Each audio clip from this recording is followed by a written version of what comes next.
Going to start by filling in the cherries with a satin stitch. I already have my thread with my needle and my knot at the other end here. I'm going to go through from the back of this pocket. You could go through all of the layers if you find it's too fiddly to go through here. It's up to you if you're doing a pocket like this. So we're going to start from the back as usual. We'll come up on the line and pull it all the way through.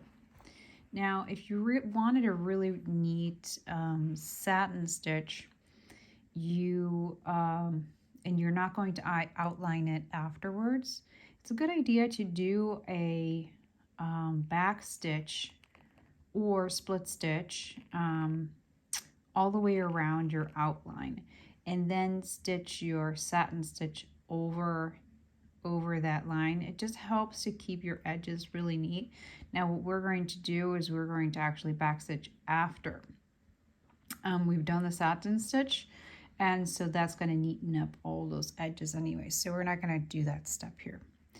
So the satin stitch,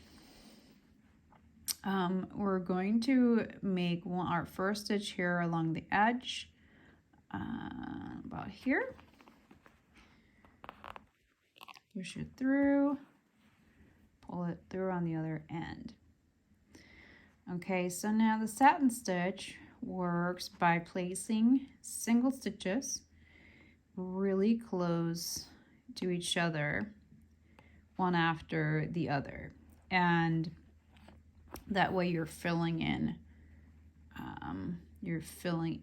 the shape. So the next one, we come up a little bit down the line here, and then what I like to do is just lay the floss across like this next to the first stitch to make sure that I have a good distance here. If I came up too far down, I can see it here and I can take it out and start over and not have to undo another stitch.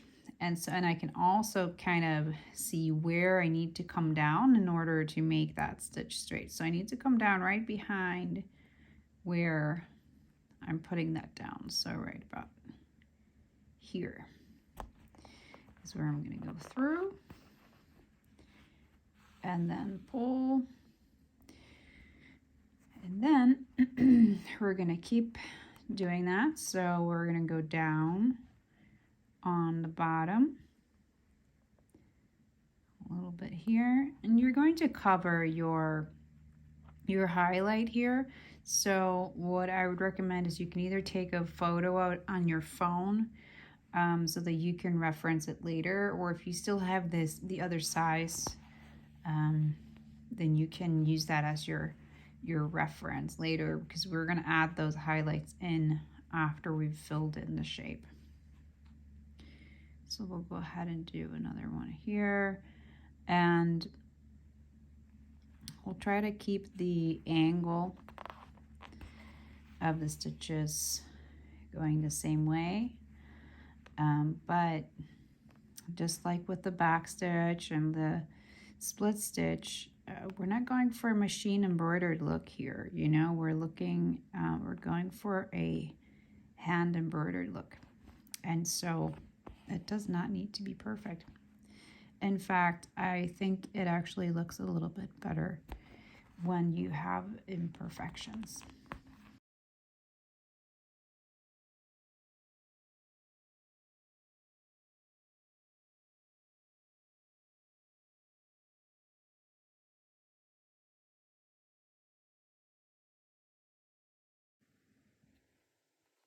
So we've completed the first cherry. I'm going to get started on the second cherry.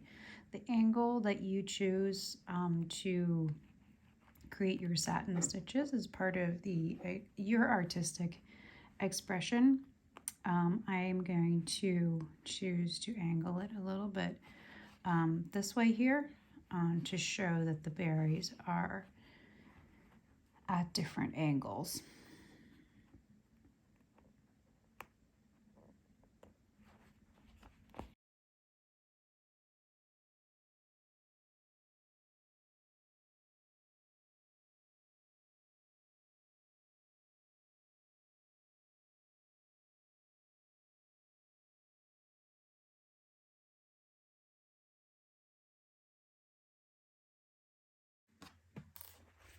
And we're all finished with filling in the cherries.